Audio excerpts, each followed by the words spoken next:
Donc, bonjour à tous. Dans ces fichiers, j'ai collectionné les exercices, les derniers exercices vus en classe où on travaille sur la dilatation thermique, les phénomènes qu'on a étudiés.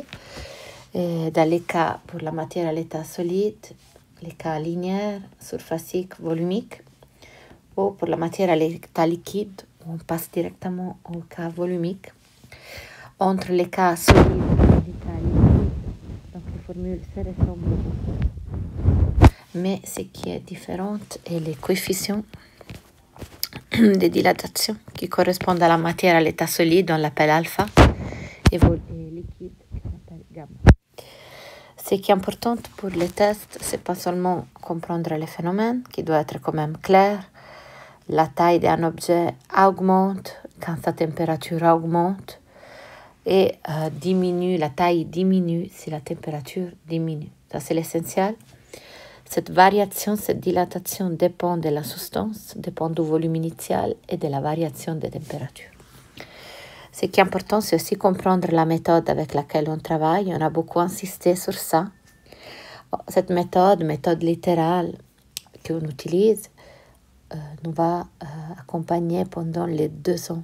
C'est pour ça que c'est important de bien la comprendre tout de suite, maintenant, pour après être sûr de bien savoir la gérer et l'utiliser tout le long de notre cours de physique.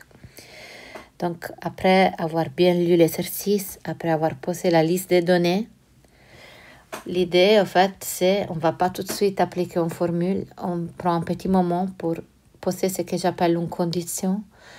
En fait, ça veut dire on essaye de traduire les problèmes en langage mathématique. C'est ce langage mathématique qu'on veut apprendre pour exprimer ce qu'on observe en langage mathématique. Essentiellement, on veut poser une égalité. Une fois qu'on a posé la condition, on va remplacer la ou les formules générales avec les lettres. Parfois, il faut poser une formule, parfois plusieurs. En fait, on a vu dans cette fiche, vous trouvez des exercices avec plusieurs types de formules à l'intérieur. Une fois qu'on arrive à ça, avec les formules dedans, il faut reconnaître quel est l'inconnu qu'on cherche pour arriver à la solution. Et il faut transformer la formule, c'est-à-dire appliquer la même opération à tout ce qui est à gauche et tout ce qui est à droite du signe égal, jusqu'au moment où on a notre inconnu en fonction des données de l'exercice. À ce moment-là, on va vraiment résoudre numériquement, on va faire l'application numérique. Seulement à ce moment, on passe aux valeurs numériques spécifiques à l'exercice. Et après, une fois qu'on a un résultat, on sait comment il faut les donner, on a parlé de la forme. Donc, dans la plupart des exercices qu'on va faire, je ne dis pas à 100%, mais c'est important vraiment de travailler comme ça avec la condition. Sinon, autrement, on n'arrive pas à faire les liens entre les différentes situations qu'on a dans un exercice. Donc, on a fait, par exemple ici, l'exercice, c'était de combien faut-il élever la température du mercure pris à 20 degrés pour que sa masse volumique baisse de 1%. N'hésitez pas à arrêter la vidéo et prendre votre temps pour essayer. Donc, dans un exercice comme ça, c'est vrai qu'on parle de dilatation, les volumes varient avec la température. Mais si les volumes varient, ça veut dire que si la masse volumique varie, elle passe d'une valeur 1 à une valeur 2. Donc, parler de dilatation, ce n'est pas seulement parler de température et volume, mais aussi des grandeurs qui sont liées au volume, comme par exemple la masse volumique. Donc là, en fait, on identifie bien la situation initiale. On a du mercure à une certaine température et on veut que sa masse volumique diminue de 1%. On cherche une diminution d'un certain pourcentage et donc on essaye d'exprimer cette idée-là. Donc on a une condition. La condition, c'est la nouvelle masse volumique égale à la première moins un certain pourcentage de la première. Et donc, on peut mettre en évidence ρ1. Ce qui est important aussi, c'est qu'il y a toujours plusieurs façons de poser des conditions. Il ne faut pas hésiter à suivre sa propre aspiration. Chacun voit les choses comme on les voit. Si c'est correct, en fait, il y a vraiment plusieurs façons. Donc, on peut dire on veut que la nouvelle masse volumique corresponde à 99% de la première. C'est tout à fait correct. Donc, on n'hésite pas à s'exprimer, mais en fait, on veut, avec cette phrase, on est en train de traduire l'exercice qu'on veut, la condition qu'on veut réaliser lors de l'exercice.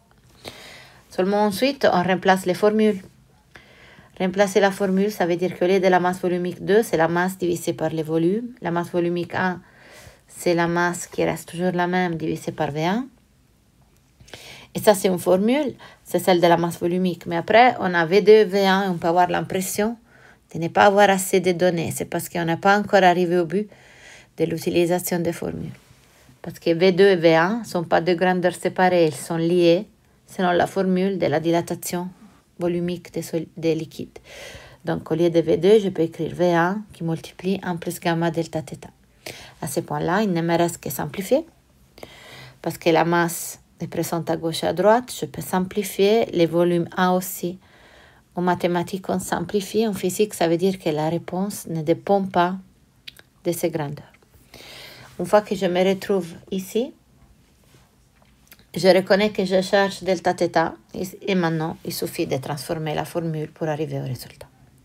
J'applique l'esprit critique, donc effectivement, la température doit augmenter afin que les volumes augmentent et la masse volumique baisse. La température est raisonnable, je l'accepte, je l'écris dans la forme souhaitée.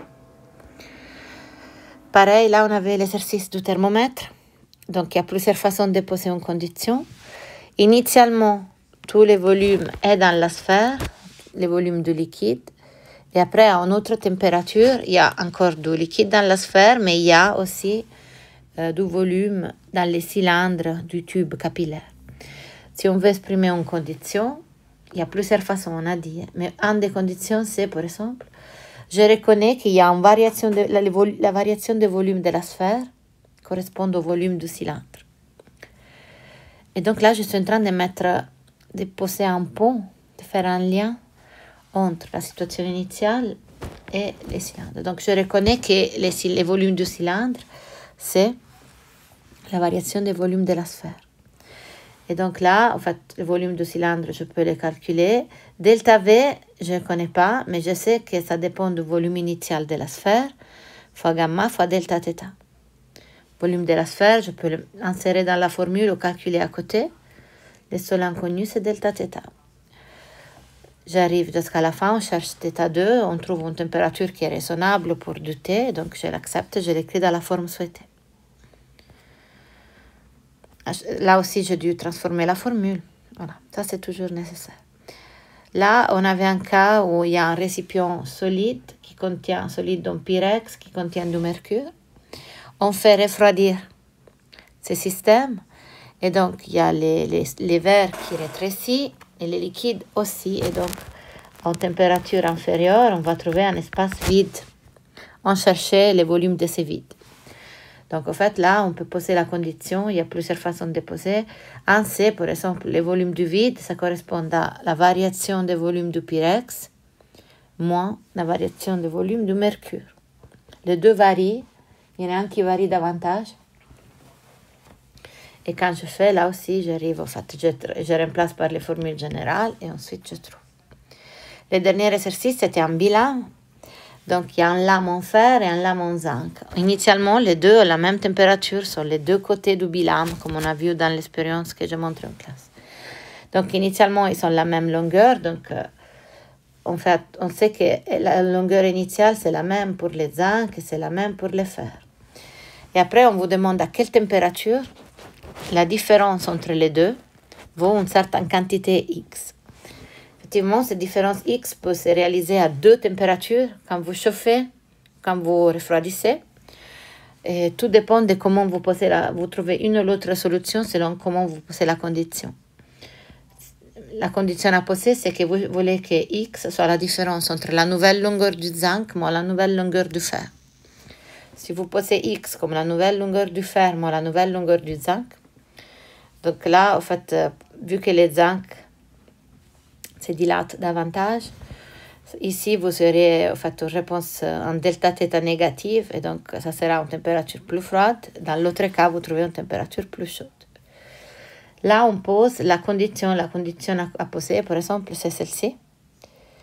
Vous remarquez que dans la condition, il n'y a pas la formule.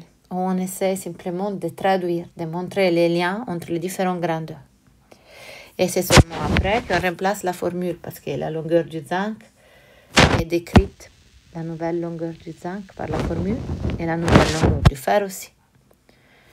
Et donc, à ce point-là, j'ai remplacé les formules, je développe, et il y a des termes qui partent, et après, je peux chercher mon inconnu, ce qui est delta theta, jusqu'à trouver en fait la nouvelle température. Donc, je vous laisse ces documents, si je reste à disposition, et je vous souhaite une bonne semaine.